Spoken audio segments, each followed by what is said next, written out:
Allez, aujourd'hui on va jouer le morceau Les Trois Petits Bouchons en entier. Alors juste un petit retour en arrière hein, avant de travailler la troisième ligne tous ensemble. Je voudrais être sûr de la première ligne par rapport à ce que j'ai entendu l'autre jour.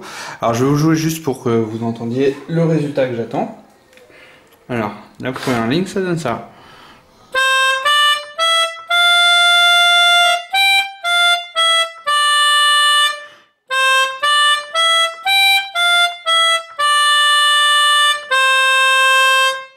Voilà.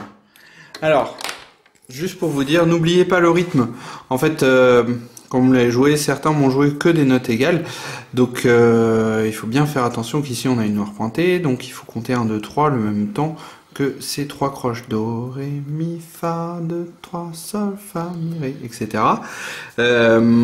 Et si c'est un petit peu compliqué à jouer comme ça tout d'un coup, bah, prenez des étapes, revenez en arrière, refaites la lecture. Alors faites d'abord juste la lecture de notes, ça marchait tout seul, hein, do, ré, mi, fa, sol, fa, mi, ré. Ensuite, vous faites le contraire, vous faites juste le rythme. Alors vous pouvez le faire en frappant, vous vous souvenez, sur le torse et sur la main. D'accord? Torse, torse, torse, torse, torse, torse, main, etc. En faisant bien tenir celle-ci.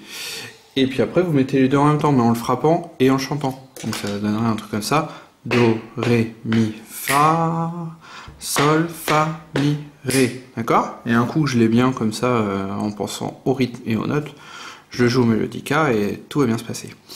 Alors, ensuite, on a la petite troisième ligne qu'il fallait que je vous explique un petit truc en plus. Les pianistes vont avoir l'habitude de faire ça. Et nous, du coup, juste au mélodica, si on reste sur notre position avec le pouce sur le do, on va être embêté pour le la, le sol et le fa.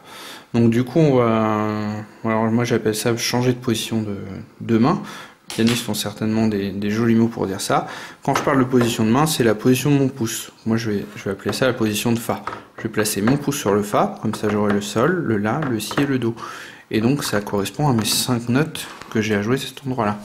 Et donc si je veux, bah, je peux même me noter les doigtés. Donc le do, je vais l'avoir sur le 5. 3, 2, 1, 1, 2, 3, 5. Alors je note ce que j'ai besoin. Et puis là, j'hésite pas de remettre le 1 pour me dire que il faudra que je change de position pour revenir sur la position de do, do aigu. D'accord? Donc si je vous montre ça, donc on a le do sur le 5e doigt, la sur 3, sol, fa, sol, la et do. Ok? Voilà. Et si je vous montre du coup la troisième ligne en entier pour avoir un exemple.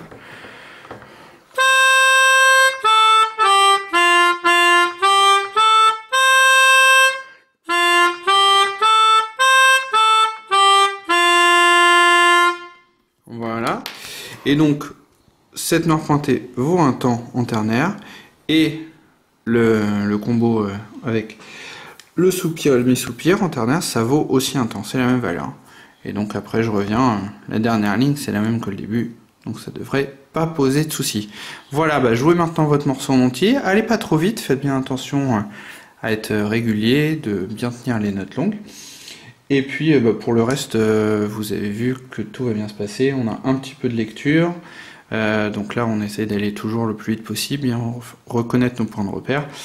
Et puis ensuite, le petit questionnaire sur le ternaire avec le petit cours en plus. Voilà, on fera la correction ensemble. À très vite.